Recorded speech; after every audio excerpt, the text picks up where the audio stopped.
I feel like I might be recording again on the side. Not sure, and I apologize. I am working again with my technical challenges. Again, it's Frances. Welcome, Umlauf Storytime family and friends. Thanks to the Umlauf Sculpture Garden and Museum. I have my Spirit of Flight angel wings behind me. Actually, not really an angel, but possibly a human with wings, or an angel who looks like a human. That might make you think of the Spirit in Flight sculpture at the Umlauf. If you are unable to remember, please go to the website and check it out.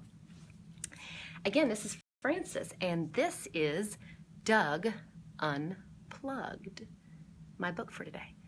It's a book, kind of a futuristic book, and it's set in an unknown time, and it's not necessarily set in an urban outdoor sculpture garden, but it is set in an urban environment. Let's take a look. I kind of was struggling with the fact that we all are inside and we're plugged in so much. Here I am plugged in again, and possibly on my side again. But here we are again, and we're with each other through the wonders of our social media connected, technologically fabulous, savvy world. And this is a book that has a plugged in robot boy as its main character. But let's see what happens to our robot boy when Doug goes unplugged. This is a book that's almost like Mad Men meets Art Deco in its illustrations, and Doug Yacarino both wrote and illustrated it, and we thank Dragonfly Books for letting us read it.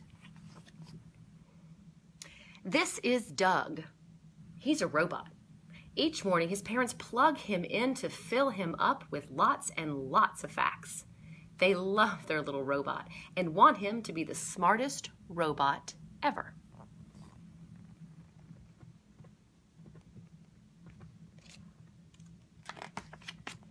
Today, you will be learning all about this city, said his mom. Happy downloading, said his dad. Rob Bot and Betty Bot are off to, I guess, their employment, their appointments, and they're leaving Doug plugged in. I guess the robots don't really need kid sitters. Doug learned about many city things during his download. Look at his download. It's really cool how they've illustrated it. Population. There are 8,175,133.5 people living in the city. Trash cans. People in the city throw out over 14,000 tons of trash each day. Manholes. There are 750,000 manholes. Fire engines. Firefighters respond to more than 195 calls each day. Fountains. The city's fountains pump 100 gallons of water every minute. Taxis. There are 13,237 yellow cabs making more than 470,000 trips each day. Pigeons. More than 500 million pigeons live in this city. And there are other facts here about subways and skyscrapers and fire hydrants. Oh, the first fire hydrant was installed in the city in 1808. I'm thinking this might be New York. But then something caught his eye. So there's Doug. All this download is going on. He's plugged in, look, through his belly button. But he's looking out the window at the actual city. It was a pigeon. Doug had just learned that pigeons traveled in groups called flocks, but he didn't know they made such a funny cooing sound. He wondered if there were more things he could learn if he went out into the city. So, Doug Unplugged. I think it's really cool.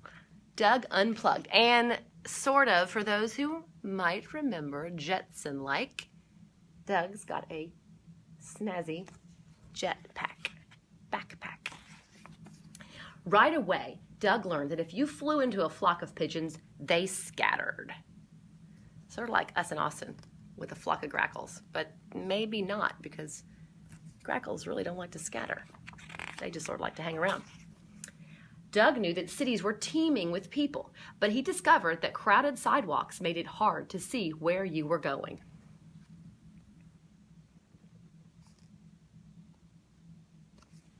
So those are all the people in the city walking around.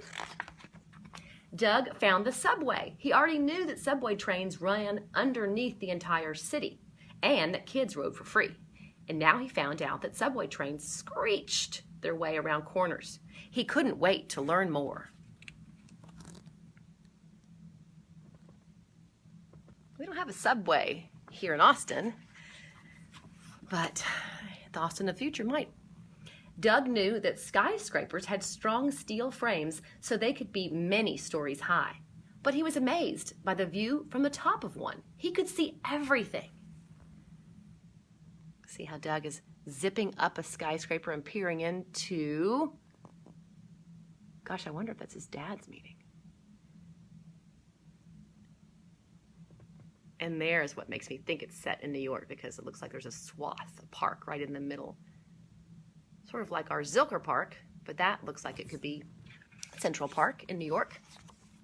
Doug learned many more things about the city, like wet cement feels squishy under your feet, fire engine sirens are loud, some garbage cans are smelly, manholes are dark, pretty flowers grow out of cracks in the sidewalk, taxis stop if you raise your hand, and the cool water in a park fountain feels good on a hot day.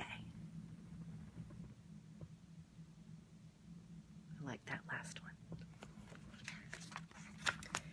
Then Doug came across something that wasn't in any of his downloads. Want to play? Asked a little boy. Doug didn't know anything about playing, but he was happy to learn. Doug learned how to play hide and seek and a new game called tag. So it looks like this future setting is one in which robots and humankind could hang out. So here we go. Doug getting a taste of play. Doug found out there were all sorts of different ways to play. And here they are. Swings, slides, smelling flowers, walking on benches, teeter-totter type playground equipment. And that it was nice to have a friend to play with. I don't see my mom or dad. Doug remembered a way to get a better view of things. So they're playing, and then all of a sudden the guy friend, the new friend, says he's nervous, he doesn't see them. So guess what? They flew way up high. There they are, the little boy shouted. So Doug, with his jetpack backpack, holds the hand of his new friend, and they scout down below to see the somewhat worried parents. When they landed, the little boy ran to his mother and father. Doug thought about his own parents. Suddenly, he wanted to tell them everything he had learned today.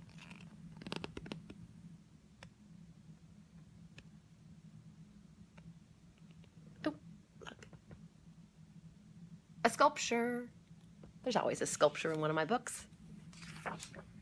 The best thing he learned was that if you want to show your parents you love them, you should give them a great big hug. And his parents thought Doug was the smartest robot ever. So there we are at the end. And actually, this illustration reminds me of the sculpture that we posted earlier this week of the family.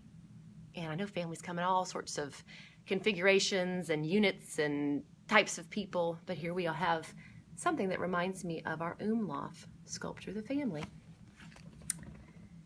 Doug Unplugged. Thank you for plugging in and listening to me, and I hope to goodness that I am not sideways tilted, but I certainly could be. And maybe that's because to be a little unplugged, you have to be a little careless sometimes with what you know, and that's okay. So cheers. Enjoy the rest of your week, the weekend ahead, and I hope you spend some time unplugged. I'll see you next time at the Umlauf Sculpture Garden and Museum Family Storytime.